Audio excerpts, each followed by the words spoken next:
കൂട്ടുകാരെ, ജിജസ് കിച്ചണിലേക്ക് എല്ലാവർക്കും സ്വാഗതം. ഇന്ന് നമ്മൾക്ക് നല്ലൊരു അച്ചാർ ഉണ്ടാക്കിയാലോ. അപ്പം ഈ അച്ചാർ എങ്ങനെ ഉണ്ടാക്കുന്നത് നോക്കാം. അപ്പം ഞാൻ അതിനെടുത്തിരിക്കുന്നത് മുന്തിരിയാണ്. ആ വലിയ മുന്തിരി ഉണ്ടല്ലോ, കുരുവൊന്നും ഇല്ലാത്ത ആ വലിയ മുന്തിരി, അതാണ് എടുത്തിരിക്കുന്നത്. ഇത് കഴുകി വൃത്തിയാക്കി എടുത്തതാണ്. നല്ലപോലെ തുടച്ചെടുക്കണം. മാത്രമല്ല 2 കഷ്ണങ്ങളാക്കി ഇത് മുറിച്ചെടുക്കാം.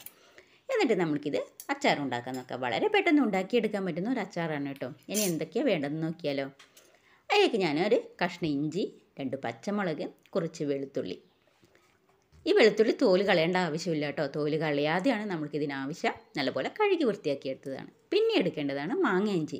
നമുക്ക് മുന്തിരി അച്ചാറിന് മസ്റ്റാണ് കേട്ടോ മാങ്ങയിഞ്ചി. ഈ മാങ്ങയിഞ്ചി ചേർത്ത് മുന്തിരി അച്ചാർ ഉണ്ടാക്കിയാൽ വളരെ ടേസ്റ്റാണ്. അപ്പോൾ എല്ലാവരും ഇനി മുന്തിരി അച്ചാർ ഉണ്ടാക്കുന്നുണ്ടെങ്കിൽ തീർച്ചയായിട്ടും മാങ്ങയിഞ്ചി ഉപയോഗിക്കുക. ഇത് നമുക്ക് മിക്സിയുടെ ജാറിലിട്ടിട്ട് ഒന്ന് ക്രഷ് ചെയ്തെടുക്കണം. നല്ലപോലെ അരിയേണ്ട ആവശ്യമില്ല, ക്രഷ് ചെയ്തെടുത്താൽ മതി. ഈ ചെറിയ കഷ്ണങ്ങളാക്കിയിട്ട് മിക്സിയുടെ ജാറിലേക്ക് നമുക്ക് ഇട്ട് കൊടുക്കാം. മുന്തിരി ഉടയാത്തതായിരിക്കണം. ചെറിയ മുന്തിരി ആയാലും കുഴപ്പമൊന്നുമില്ല. അത് നമ്മൾ വഴറ്റിയെടുക്കുമ്പോൾ 1 മിനിറ്റ് അധികം ഒന്ന് വഴറ്റിയെടുക്കണം എന്ന് മാത്രം. അപ്പം നമ്മൾക്കിത് മിക്സിയുടെ ജാറിലേക്ക് അരിഞ്ഞിട്ട് കൊടുക്കാം. എല്ലാം അരിഞ്ഞിട്ട് കൊടുത്തിട്ട് നമ്മൾക്കിതൊന്ന് ക്രഷ് ചെയ്തെടുക്കാം. വളരെ പെട്ടെന്ന് ഉണ്ടാക്കിയെടുക്കാൻ പറ്റുന്ന ഒരു അച്ചാറാണ്. വളരെ ടേസ്റ്റുമാണ്. അപ്പോൾ എല്ലാവരും ഈ അച്ചാറൊന്ന് ഉണ്ടാക്കി നോക്കണം. അപ്പോൾ ചതച്ചെടുത്തിട്ട് വരാം. ഞാൻ ചതച്ചെടുത്തിട്ടുണ്ട്. ഇനി നമ്മൾക്കിത് ഉണ്ടാക്കാൻ നോക്കാം. വളരെ പെട്ടെന്ന് ഉണ്ടാക്കിയെടുക്കാനും പറ്റും. അപ്പോൾ അതിന് നമ്മൾക്ക് ഒരു ചട്ടി അടുപ്പത്ത് വയ്ക്കും.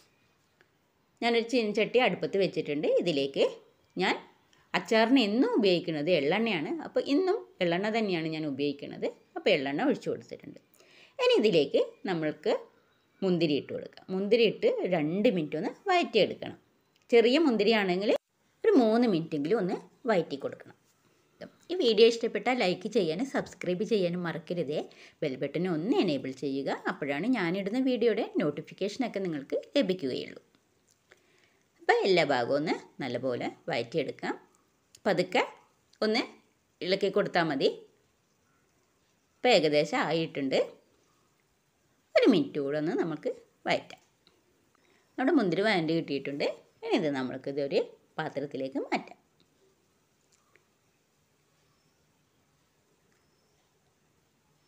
മുന്തിരി അച്ചാർ നല്ല ടേസ്റ്റാണ് കേട്ടോ. അപ്പോൾ ഇത് ഉണ്ടാക്കിയിട്ട് ഒരു 2 ദിവസം കഴിഞ്ഞിട്ട് എടുക്കുന്നതായിരിക്കും നല്ലത്. അപ്പോഴാണ് ഇതിൻ്റെ ടേസ്റ്റ് ഫുള്ള് നമുക്ക് കിട്ടുക. അപ്പോൾ ഞാനിതെല്ലാം എടുത്തിട്ടുണ്ട് മുന്തിരി. ഇനി നമ്മൾക്കിതിലേക്ക് ചതച്ച് വെച്ച ഇഞ്ചിയും വെളുത്തുള്ളിയും പച്ചമുളകും മാങ്ങയിഞ്ചിയും കൂടെ നല്ലപോലെ വഴറ്റിയെടുക്കാം. അത് നല്ലപോലെ ഒന്ന് മുരിഞ്ഞ് വരണം. ഇതിൻ്റെ കൂടെ കുറച്ച് കറിവേപ്പില ഇട്ട് കൊടുക്കാം. ഞാൻ ഇതിൽ കടുക് ചേർക്കണില്ല. കടുകും വറ്റൽമുളകും ചേർക്കണില്ല കേട്ടോ. നിങ്ങൾക്ക് വേണമെങ്കിൽ അത് രണ്ടും ചേർത്ത് കൊടുക്കാം. നല്ലപോലെ വഴറ്റിയെടുക്കാം. ഇനി ഇതിലേക്ക് പൊടികൾ ചേർത്ത് കൊടുക്കാം. ഒരു 3 ടേബിൾ സ്പൂണ് കാശ്മീരി മുളക് പൊടി, 1/2 ടീസ്പൂണ് കുരുമുളക്, 1/4 ടീസ്പൂണ് മഞ്ഞൾപ്പൊടി, 1/2 ടീസ്പൂണ് ഗരം മസാല. ഇവയാണ് ഞാൻ ചേർത്ത് കൊടുക്കുന്നത്. നല്ലപോലെ മിക്സ് ചെയ്യുക. നല്ലപോലെ മൂപ്പിച്ചെടുക്കണം. മീഡിയം ഫ്ലെയിമിൽ വെച്ചിട്ടാണ് കേട്ടോ ഇത് മൂപ്പിച്ചെടുക്കേണ്ടത്. ഇനി ഇതിലേക്ക് വിനീഗർ ഒഴിച്ച് കൊടുക്കാം. നമുക്ക് നല്ലപോലെ ഇളക്കി കൊടുത്തിട്ട് വിനീഗർ ഒഴിച്ച് കൊടുക്കാം. ഇനി ഇതിലേക്ക് നമുക്ക് ഉപ്പിട്ട് കൊടുക്കണം. ആവശ്യത്തിനുള്ള ഉപ്പിട്ട് കൊടുക്കണം. അച്ചാറിന് ഉപ്പ് വേണമല്ലോ. നല്ലപോലെ മിക്സ് ചെയ്ത് കൊടുക്കാം. ഇനി ഇതിലേക്ക് 1 ടീസ്പൂണ് ഉലുവപ്പൊടിയും 1 ടീസ്പൂണ് കായപ്പൊടിയും ചേർത്ത് കൊടുക്കണം. 1 ടീസ്പൂൺ ഉലുവപ്പൊടിയും 1 ടീസ്പൂൺ കായപ്പൊടിയും ചേർത്ത് കൊടുക്കുക. എന്നിട്ട് നല്ലപോലെ മിക്സ് ചെയ്യാം.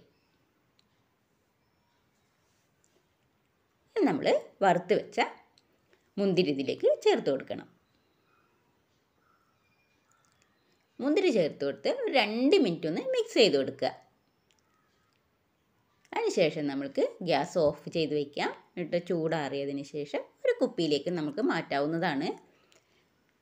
ഇത് ഉണ്ടാക്കിയിട്ട് 2 ദിവസം കഴിഞ്ഞ് മാത്രമേ എടുക്കാൻ പാടുള്ളൂ കേട്ടോ. നമ്മുടെ അച്ചാർ ഞാനൊരു പാത്രത്തിലേക്ക് മാറ്റിയിട്ടുണ്ട്. അപ്പോൾ നല്ല സ്വാദുള്ള മുന്തിരി അച്ചാർ റെഡി ആയിട്ടുണ്ട്. അപ്പോൾ മുന്തിരി അച്ചാർ ഉണ്ടാക്കുമ്പോൾ എല്ലാവരും മാങ്ങയിഞ്ചി കൂടെ ഉപയോഗിക്കുക. അപ്പോഴാണ് ഇതിൻ്റെ ടേസ്റ്റ് ഒന്നുകൂടെ വർദ്ധിക്കുക. അപ്പോൾ 2 ദിവസം കഴിഞ്ഞിട്ട് മാത്രമേ ഈ മുന്തിരി അച്ചാർ എടുക്കാൻ പാടുള്ളൂ കേട്ടോ. അച്ചാർ ഇഷ്ടമായ കമൻറ്റ് ചെയ്യാൻ മറക്കരുതേ.